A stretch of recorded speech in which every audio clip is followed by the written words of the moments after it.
Hello everyone, आप सभी का स्वागत है मेरे चैनल मॉम्स वर्ल्ड विद प्रीति में एंड मैं हूँ प्रीति। अगर आप प्रेग्नेंट हैं तो प्रेगनेंसी में जो सबसे इम्पोर्टेंट रोल प्ले करता है आपका डाइट, आपका खाना। आपके डाइट का सीधा असर आपके हेल्थ से एंड आपके होने वाले बेबी से जुड़ा हुआ है। एंड हेल्दी डाइट होती है फुल ऑफ न्यूट्रिशंस जिसमें है zinc, iron, calcium, mineral, protein. अगर आपको ये सभी मिल रहा है तो मतलब आप एक हेल्दी डाइट ले रहे हैं, आप अपने साथ अपने बच्चे का भी ख्याल रख रहे हैं। ज़्यादातर हमें लगता है कि हम नॉन वेज में ही ये सब हमें मिल पाता है, लेकिन अगर आप वेजिटेरियन हैं या फिर आप वीगन हैं तो ऐसे में आपके माइंड में कई सारे क्वेश्चन चलते हैं कि क्या आप अपने बच्चे को फुल ऑफ न्यूट्रिशंस खाना दे रहे हैं अपने थ्रू, क्या आप ऐसा कुछ खा रहे हैं। कहीं ऐसे तो नहीं कि क्योंकि आप वेजिटेरियन हैं तो उसकी वजह से आपके बच्चे में कुछ डेफिशिएंसी हो रही है या उसको कुछ प्रोटीन कम मिल रहा है। तो आज हम डिस्कस करेंगे इसी के ऊपर डिटेल में कि इन केस अगर आप वेजिटेरियन हैं तो आपको क्या खाना चाहिए जिससे कि आपकी बॉडी को या आपके होने वाले बच्चे को नॉन वेज में मिलने वाले सभी न्यूट्रिशन वेजिटेरियन डाइट के थ्रू ही मिल जाए। तो चलिए बात करते हैं डिटेल में। उसमें सबसे पहले है प्रोटीन। प्रोटीन आपकी बॉडी के लिए बहुत ही ज़्यादा ज़रूरी है। प्रोटीन अगर नहीं होगा तो उससे आपके होने वाले बच्चे के बॉडी पार्ट्स में अफेक्ट करेगा, आपके बच्चों के ओवरऑल डेवलपमेंट में अफेक्ट करेगा। कहते हैं ना, lack of protein it means अगर आपका वेट बहुत ज़्यादा कम है तो आपके अंदर प्रोटीन की डेफिशिएंसी है, प्रोटीन आपके अंदर बहुत कम है। तो प्रोटीन होना बहुत ज़रूरी है। अगर आपके बॉडी में सही मात्रा में प्रोटीन मिल रहा है इसका मतलब आपके बच्चे के बॉडी पार्ट्स प्रॉपरली डेवलप हो रहे हैं, उसकी बोन्स अच्छे से डेवलप हो रहे हैं। तो इसीलिए प्रोटीन मिलना बहुत ज़्यादा ज़रूरी है आपकी बॉडी को।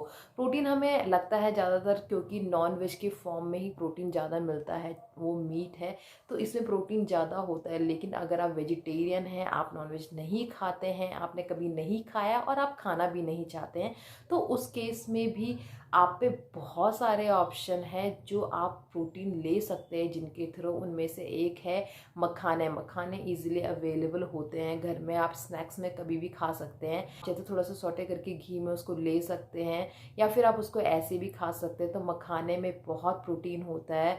आप बीज खा सकते हैं, खजूर के बीज खा सकते हैं, कद्दू के बीज खा सकते हैं, उसमें भी बहुत प्रोटीन आपको मिल जाएगा। और ड्राई फ्रूट्स में काजू हो गया, बादाम हो गया, पनीर हो गया, मूंगफली आप खा सकते हैं।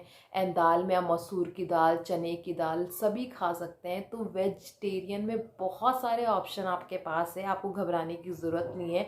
इन सभी को अगर आप लेते हैं तो आपको प्रोटीन सफिशिएंट मात्रा में इन सब में मिल जाएगा। साथ ही दिन में कोशिश करें कि 2 कप दूध आप ज़रूर पिएं, इससे भी आपको प्रोटीन काफ़ी मिलेगा। अगर आपको फिर भी लग रहा है आप अंडर वेट हैं या डॉक्टर आपको कहता है कि आप अंडर वेट हैं तो उस केस में आप प्रोटीन का पाउडर भी ले सकते हैं।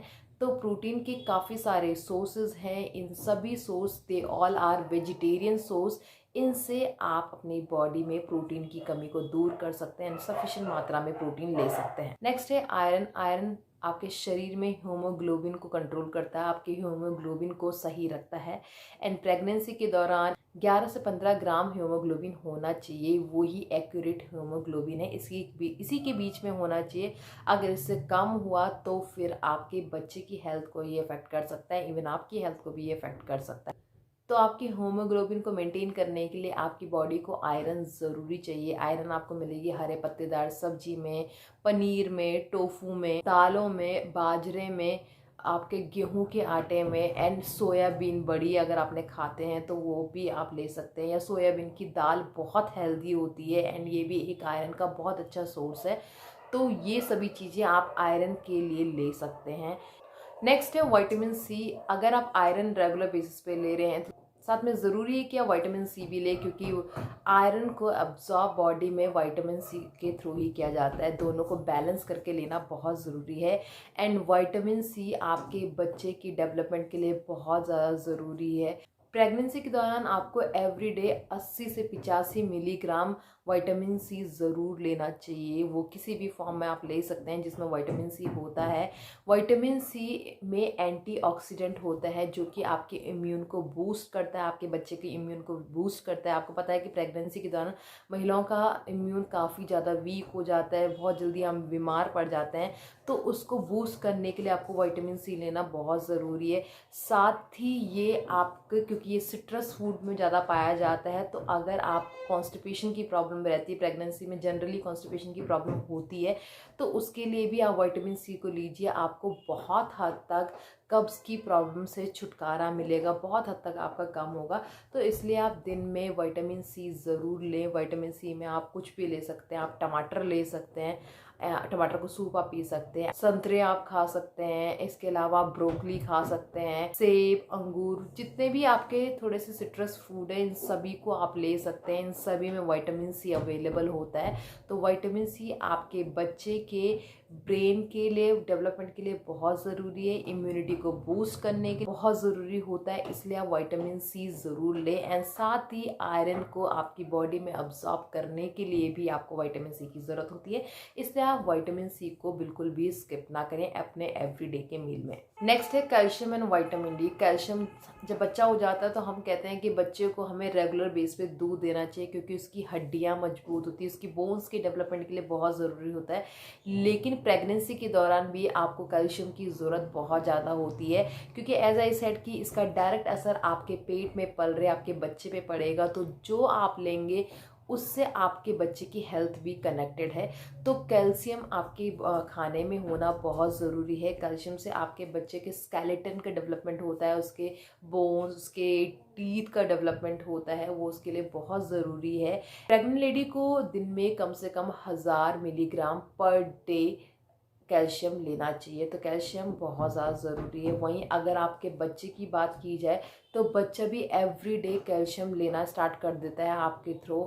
एंड लास्ट ट्राइमेस्टर में आते आते बच्चे को दिन में कम से कम 30 ग्राम कैल्शियम की ज़रूरत पड़ती है। इसलिए अगर आप सफिशिएंट मात्रा में कैल्शियम नहीं ले रहे हैं, बच्चे को कैल्शियम डायरेक्ट फॉर्म में आपके खाने के थ्रू नहीं मिल रहा है, तो कहीं ना कहीं वो कैल्शियम आपकी बॉडी से लेना स्टार्ट कर देगा, आपके स्केलेटन से, आपके टीथ, उसको जहाँ से भी कैल्शियम मिलेगा, क्योंकि बच्चे को कैल्शियम की ज़रूरत होती है। अगर आप कैल्शियम नहीं ले रहे हैं तो आप भी अपने बच्चे को डायरेक्टली कैल्शियम के नहीं दे पाएंगे। तो बच्चा को अगर एवरीडे कैल्शियम चाहिए तो आपसे ही कैल्शियम लेगा, आपकी हड्डियों से कैल्शियम लेगा। इससे आपके बच्चे को तो भरपूर पोषण नहीं मिल पा रहा है, क्योंकि उसको कम ही पोषण मिल रहा है, लेकिन साथ ही ये आपकी हड्डियों के लिए, आपके दांतों के लिए बिल्कुल भी सही नहीं, क्योंकि आपका कैल्शियम आपके बच्चे पे जा रहा है और आप पे कुछ भी नहीं बच पा रहा है।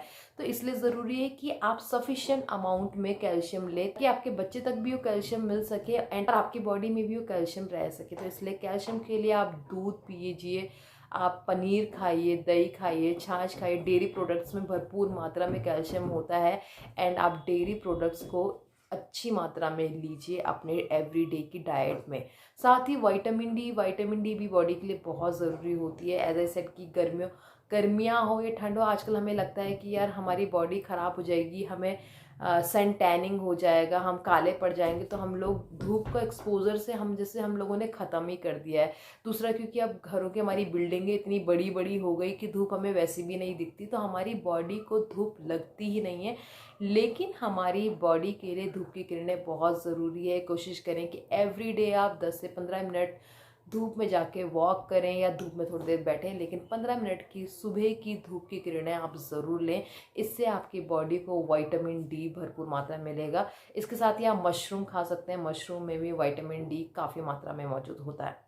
नेक्स्ट है विटामिन B12। विटामिन B12 के भी ज़्यादा का सोर्सेज नॉन वेज सोर्सेज ज़्यादा होते हैं, लेकिन इसके वेज सोर्सेज भी होते हैं। एंड विटामिन B12 आपकी बॉडी के लिए बहुत ही ज़रूरी है, क्योंकि विटामिन B12 से आपके बच्चे का नर्वस सिस्टम डेवलपमेंट होता है, उसकी बॉडी का डेवलपमेंट होता है, आपके बच्चे का इम्यून बूस्ट होता है, साथ ही आपके बच्चे के वेट के लिए ये बहुत ज़्यादा ज़रूरी होता है। इसलिए आपकी बॉडी में अगर विटामिन B12 की डिफिशिएंसी है तो मतलब आपका बच्चा अंडर वेट होगा एंड उसके नर्वस में कुछ प्रॉब्लम हो सकती है या उसके माइंड में कुछ प्रॉब्लम हो सकती है। अगर आपकी बॉडी को कंप्लीट मात्रा में, भरपूर मात्रा में विटामिन B12 नहीं मिल रहा है। तो इसलिए विटामिन B12 के सोर्सेज जितने भी है आप उन सबको ज़रूर अपनाइए। उसके लिए आप पनीर ले सकते हैं, सोया ले सकते हैं, दूध, पनीर, सोया, टोफू, ये सभी विटामिन B12 के सोर्सेज हैं। इसके साथ साथ गाय के दूध में और भैंस के दूध में दोनों में ही विटामिन B12 काफ़ी मात्रा में पाया जाता है। तो इसको आप रेगुलर डाइट में, एवरीडे की डाइट में ज़रूर शामिल करें अगर आपको अपने विटामिन B12 की प्रॉब्लम को कम करना है तो।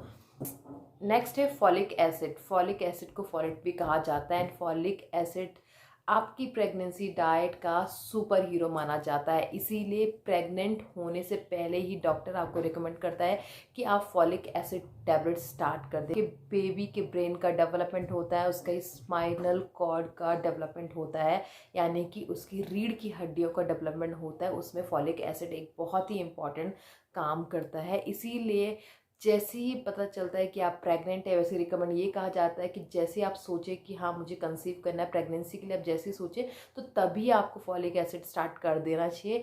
नहीं तो एटलीस्ट जब आपको पता चल गया तभी आपको फॉलिक एसिड ज़रूर स्टार्ट कर देना चाहिए। कम से कम स्टार्टिंग के 12 हफ्तों तक आपको फॉलिक एसिड ज़रूर लेना चाहिए, क्योंकि ये आपके बच्चे की रीढ़ की हड्डियों की स्टार्टिंग की उन्हीं टाइम में ही बना देता है। आपको कम से कम दिन में 600 मिलीग्राम फॉलिक एसिड ज़रूर लेना चाहिए। इसलिए आप फॉलिक एसिड की टैबलेट्स को ज़रूर अपनी डाइट में शामिल करें। तो ये थे कुछ सुपर फूड जो है प्योर वेजिटेरियन एंड आप इसको लें एंड आपको कोई टेंशन लेने की ज़रूरत नहीं है, क्योंकि इन्हीं सब पूरे वेजिटेरियन फूड से आपको सभी न्यूट्रिशंस मिल रहे हैं। इसलिए वेजिटेरियन डाइट भी उतनी ही हेल्दी है, उतनी ही इफ़ेक्टिव डाइट है जितनी कि एक नॉन वेजिटेरियन डाइट होती है। अगर आप इसको अच्छे से लेंगे, एवरीडे अपनी प्लेट में ये सभी चीज़ शामिल करेंगे तो आपका बेबी हेल्दी होगा, वो भी वेजिटेरियन डाइट से। आई होप आपको ये वीडियो यूज़फुल लगा होगा तो उसको ज़्यादा से ज़्यादा वेजिटेरियन प्रेग्नेंट लेडी के साथ शेयर करें, क्योंकि अगर उनके माइंड में कुछ भी कन्फ्यूज़न है कि क्या उनकी बॉडी में कुछ कमी तो नहीं रह रही है, तो आई एम श्योर कि वो इस वीडियो को देखने के बाद उनको भी कॉन्फिडेंट आएगा और अपने वेजिटेरियन डाइट पे उनको भी ट्रस्ट होगा एंड वो हैप्पीली अपनी वेजिटेरियन डाइट को एंजॉय कर पाएंगे। उनको लगेगा कि हाँ वो अपने बच्चे को एक हेल्दी फूड एक वेजिटेरियन के फॉर्म में दे रहे हैं। आई होप आपको वीडियो अच्छी लगी होगी। वीडियो अच्छा लगा होगा तो उसको प्लीज़ लाइक एंड सब्सक्राइब ज़रूर करें। Thank you for watching.